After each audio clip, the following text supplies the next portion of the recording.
Fala pessoal, dando continuidade ao nosso curso de R.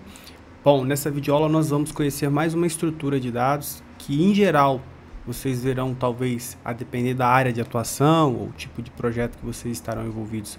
Vocês podem ver mais ou menos, mas eu já adianto que matrizes, que é o nosso tópico dessa aula, ela é muito utilizada principalmente nas técnicas de regressão, estatística. Geralmente a gente está fazendo operações matriciais, quando a gente vai estimar um parâmetro, beta, teta, enfim, qualquer outro parâmetro que nós venhamos definir, basicamente a gente está fazendo operações matriciais.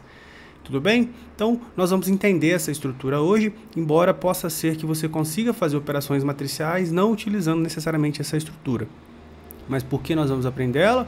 Porque é importante que vocês tenham conhecimento de que existe esse tipo de estrutura de dado aqui dentro do ambiente do R, e vocês podem utilizar funções já prontas do próprio R para fazer operações básicas com essas matrizes. Então, basicamente, nessa primeira linha, o que nós estamos fazendo é chamando uma função matrix, exatamente a função matrix faz a matriz, ela terá os valores de 1 a 9, terão 3 linhas e 3 colunas. Então, se a gente rodar e a gente novamente seguindo a mesma lógica que nós já utilizamos até agora, a gente armazenou essa matriz no objeto M. E o que nós fazemos é chamar o objeto M que nós acabamos de criar. Então, repare que nós temos valores de 1 a 9 e a gente segue exatamente uma estrutura de primeiro colunas e depois ele vai para outras colunas. Então, um abaixo do outro, 1, 2, 3, 4, 5, 6, 7, 8, 9, e assim a gente tem a nossa matriz formada.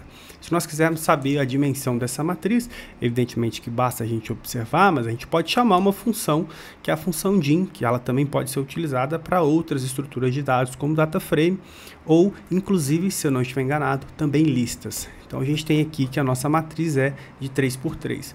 A gente também pode criar essa matriz colocando esses valores, os números 1, 2, 3, 4, 5, 6, não de coluna em coluna, mas sim começar pelas linhas, ou seja, o 1 aqui a gente vai começar por aqui, o 2 aqui, o 3 aqui e assim sucessivamente. Basta a gente introduzir esse argumento barrow que ele vai fazer com que a nossa matriz venha nessa forma em particular. Beleza? Então o que nós temos aqui é exatamente isso. Então basta introduzir essa função, esse argumento na função matrix, e a gente consegue produzir a nossa matriz dessa forma. Se nós quiséssemos armazenar no outro objeto, seja P, X, Z, um nome, por exemplo, poderíamos atribuir aqui da mesma forma que nós atribuímos aqui em cima. Tudo bem? Existem duas maneiras de atribuir esses valores, seria essa setinha ou uma igualdade. Uma única igualdade também atribui valores. Beleza? E se a gente quiser acessar um valor específico dessa nossa matriz? Bom, a gente viu aqui que a matriz M, que a gente chamou, ela tem essa estrutura, 3 linhas, 3 colunas, e cada observação ela está numa posição específica. Então, essa aqui, na primeira coluna, na primeira linha, a gente tem o valor número 1. Na segunda coluna da primeira linha, a gente tem o valor 4. E na terceira linha da primeira, na verdade é linha coluna, então terceira linha da coluna, aqui ele não está especificando, então ele vai trazer todas as informações da terceira coluna. Então a gente tem exatamente o que a gente acabou de ver aqui, 3, 6 e 9, 3, 6 e 9. Então se a gente quiser chamar da primeira linha, bastaria a gente chamar o número 2, e se a gente quiser ver da primeira linha seria número 1, da segunda linha número 2. Aqui o que a gente tem é o contrário, a gente quer os valores da segunda coluna, então basta a gente dar um Ctrl Enter, e a gente tem exatamente 4, 5, 6, que são os valores que estão na segunda coluna. Basta a gente observar aqui 4, 5, 6. Repare que ele vem nesse formato, mas diz respeito exatamente àquela coluna. Aqui a gente está especificando, então a gente quer a primeira linha e a segunda coluna, que é o valor número 4, basta a gente observar aqui, que a gente acabou de chamar, na verdade é exatamente esse aqui, né, primeira linha, segunda coluna, que é da matriz M. Se a gente quiser também um outro valor, que é a transposta dessa matriz, ou seja, é aquela matriz M que a gente observou, mas com os valores que nós colocamos dessa forma aqui, ao invés de trazer 100. Então a transposta é simplesmente a gente inverter os valores de linha para coluna. Então basta a gente simplesmente colocar um valor, a função transposta é o número t, e a gente consegue fazer a transposição dessa matriz simplesmente chamando a função t. A gente também consegue obter uma matriz identidade de 3x3 chamando a função diag. E aí aqui a gente está atribuindo isso ao objeto n e a gente tem aqui exatamente os valores 1 na diagonal. São conceitos de matemática avançada, a gente não vai aprofundar isso aqui, isso provavelmente quem estuda matemática, principalmente economistas, estatística, a gente vê isso num curso de álgebra linear.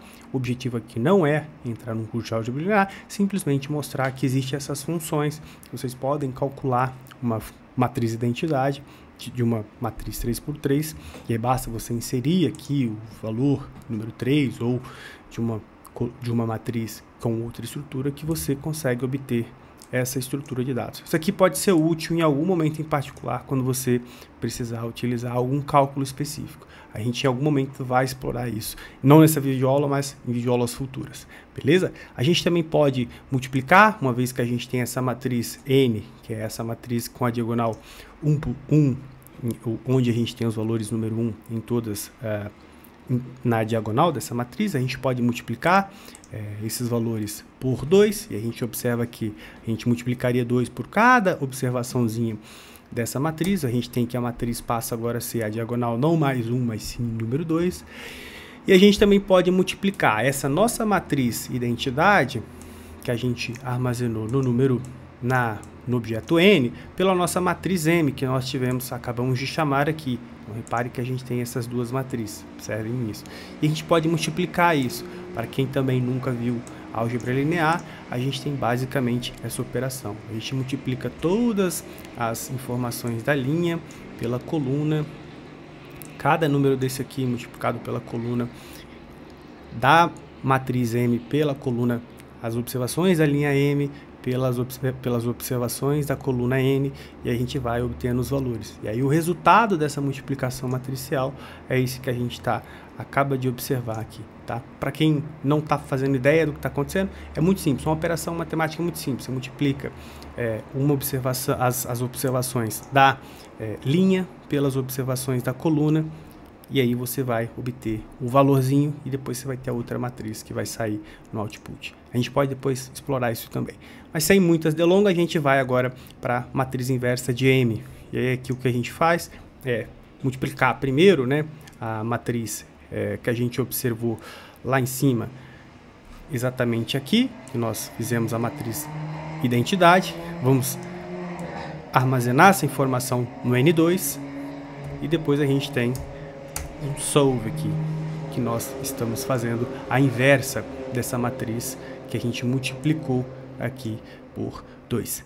Beleza, pessoal? A inversa também é um conceito de álgebra linear. Não vou entrar aqui novamente nesse conceito, mas esse é um conceito matemático que é aplicado e é utilizado e aprendido na álgebra linear.